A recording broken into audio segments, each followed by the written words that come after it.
¿Cómo se transforma, cómo se transmite esa cultura?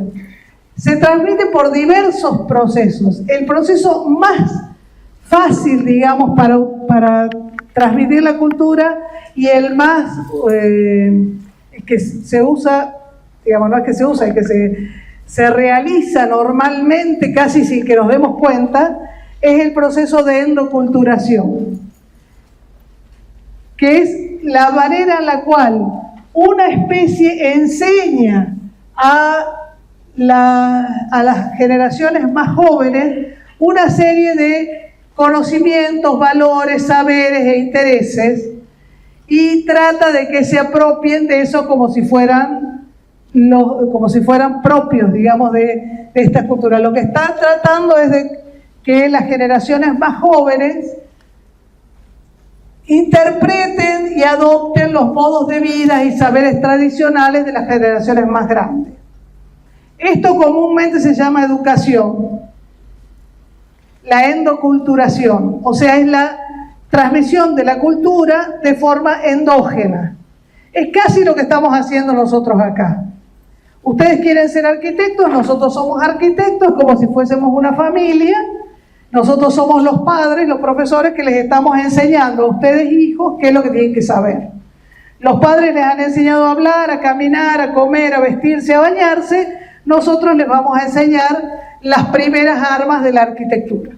¿Sí? Es un proceso de endoculturación. Nosotros vamos a transmitir aquellas cosas que creamos que son las que ustedes tienen que saber. Este proceso de endoculturación a veces se desparrama, se transmite de formas no tan tradicionales. Por ejemplo, en los años 30 del siglo pasado, había una escuela de arquitectura muy famosa que era la Bauhaus, ya estudiarán y sabrán de ella, y esa escuela de arquitectura y de diseño espectacular estaba en Alemania. En el año 33 asume Hitler en Alemania y entonces les parecía que esta escuela, que era muy de vanguardia, en realidad era una especie de nido de comunistas y anarcos, y entonces empieza a perseguirlos y tienen que salir de Alemania y se van a Rusia, se van a Italia, se van a Inglaterra y se van a Estados Unidos. ¿Qué produce esto? Que toda esta gente que estaba formada en este tipo de arquitectura con un nivel de diseño muy interesante, al expandirse a distintos países, lleva junto consigo todos estos conocimientos de la arquitectura moderna y favorecen enormemente el desarrollo de un tipo nuevo de arquitectura.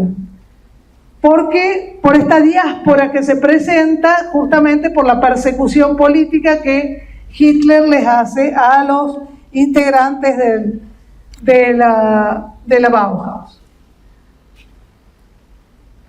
Ahora bien, esos procesos de endoculturación, esos procesos nunca se transmite exactamente igual. O sea, yo no voy a enseñar exactamente lo que mi abuela le enseñó a mi mamá o mi bisabuela a mi abuela. Siempre va a haber algunas cosas que permanecen y otras que van cambiando. ¿Sí? Seguramente yo no le voy a enseñar a decir a mi hija que cuando algo está bárbaro, que algo está muy bueno, no le voy a decir qué regio, che. Porque regio es una palabra antigua que usaba mi abuela. ¿Sí? Yo no digo regio, no es de parte del cronolecto actual. Cambia por distintas cosas. Y lo mismo pasa con la arquitectura y con cualquier elemento de la cultura. Por ejemplo, nosotros podemos decir que cocinar un pollo al horno se cocina siempre igual. Y la receta que puede haber escrito doña Petrona, esa señora que está ahí es doña Petrona, ¿han escuchado hablar de doña Petrona? Doña Petrona tenía una receta de pollo al horno. Claro, con el tiempo, Nor Suiza saca el pollo al horno en bolsa y bueno, la receta va cambiando por distintas cuestiones tecnológicas y por las distintas formas de ser. Esas cosas que van cambiando, que pueden ir cambiando de a poco, que también se ven en la arquitectura. Se ve cómo hay ciertos gestos, ciertas recetas, si se quiere, que se mantienen pero van cambiando. Esto que ustedes ven acá es, arriba a la izquierda, el Partenón de Grecia, año 500 a.C. Arriba a la derecha, el Panteón de Roma, 100 después de Cristo. A la izquierda abajo, la Villa Capra en Italia, 1570, y abajo a la derecha, el colegio de John and Mary de Estados Unidos, de Jefferson, de 1782. Si ustedes ven, todos tienen un pórtico, todos tienen columnas, todos tienen un aire.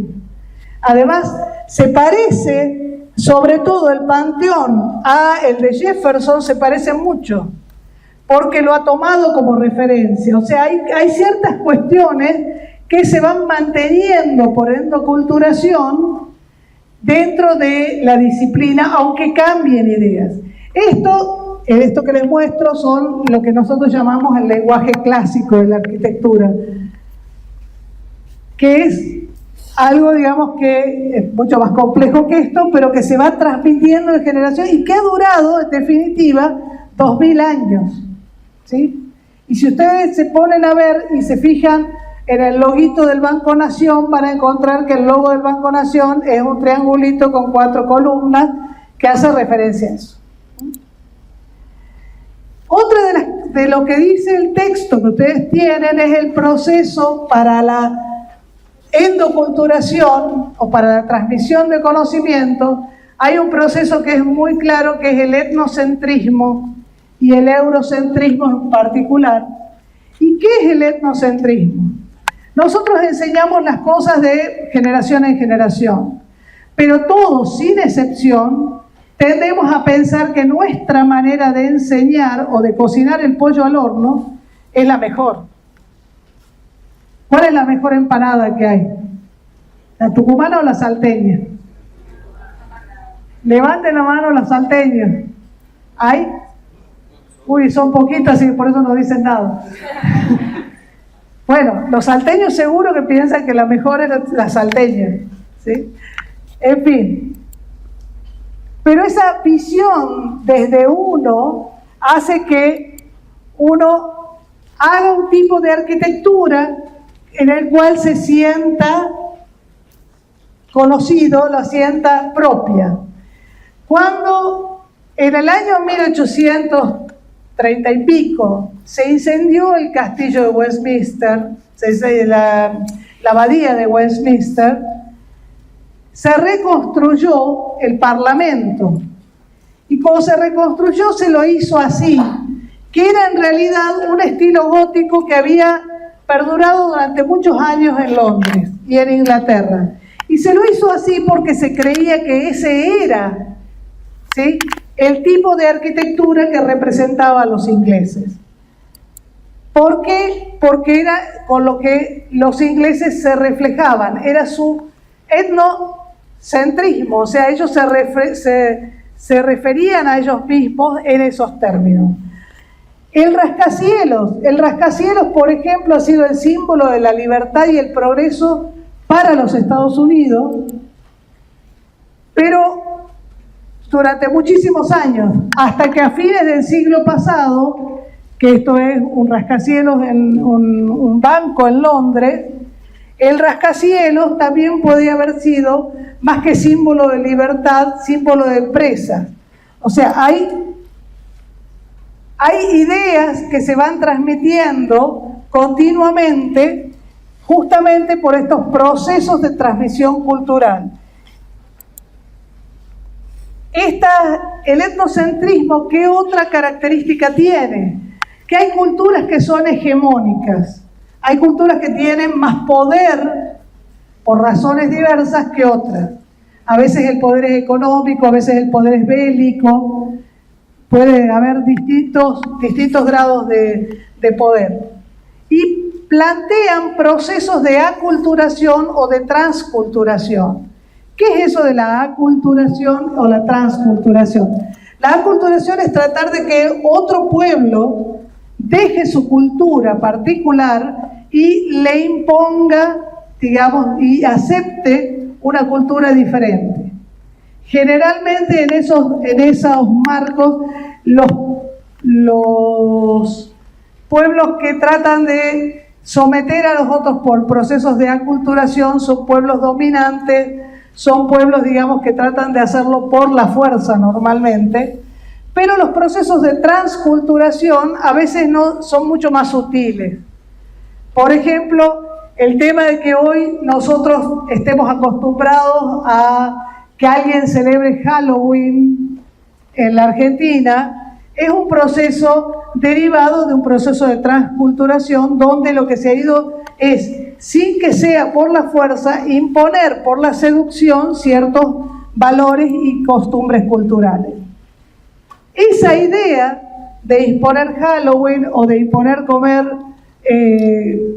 hamburguesas en McDonald's también se puede ver en la arquitectura. Por ejemplo, ese edificio que ustedes ven ahí es la Corporación Municipal de Bombay en la India. Y el edificio no tiene nada de hindú, en realidad es un edificio totalmente occidental que podría estar en muchos otros lugares y está en la India porque, bueno, porque los ingleses colonizaron la India y fueron y llevaron su arquitectura. Actualmente, por suerte, lo que está en realidad en el imaginario de todos es el relativismo cultural. ¿Qué es el relativismo cultural? Es la idea por la cual